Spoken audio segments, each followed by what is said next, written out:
సరదా సాహసపు ఎత్తులను ఎక్కడానికి ఎన్ని ఎత్తులు వేయాలో పూర్తి వివరాలకు చదవండి రేపటి సాక్షి దినపత్రిక.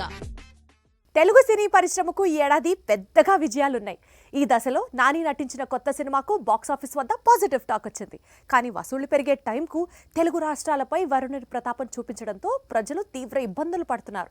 అదే సమయంలో కొత్త సినిమా వసూళ్లపై తీవ్ర ప్రభావము పడింది. తెలుగు రాష్ట్రాల్లో చాలా చోట్ల హృదయ విదారక పరిస్థితులు నెలకొన్నాయి. ఏపీలోని ఉమ్మడి కృష్ణా, గుంటూరు, పశ్చిమ గోదావరి జిల్లాలతో పాటు పలు ప్రాంతాలను భారీ వర్షాలు ముంచెత్తాయి.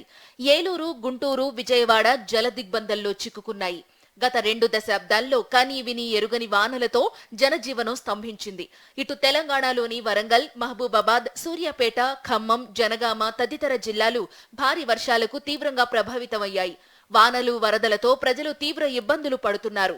ఈ పరిస్థితుల్లో తెలుగు సినీ పరిశ్రమ పరిస్థితి ఇంకా దయనీయంగా మారింది. వరదలు వసూళ్లను కూడా ముంచెత్తాయి.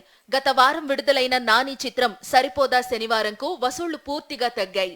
మరికొన్ని చిత్రాలు ఇలాంటి పరిస్థితులనే చూస్తున్నాయి. భారీ వర్షాలు, వరదల కారణంగా పూర్తిగా కలెక్షన్లకు కోత పడింది. కొన్ని ప్రాంతాల్లో అయితే థియేటర్లు మూతపడ్డాయని సమాచారం. వర్షాలు పూర్తిగా తగ్గి వరద ముప్పు తొలగిన తరువాతే మళ్లీ సినిమాలకు వసూళ్లు పెరిగే అవకాశం ఉంది.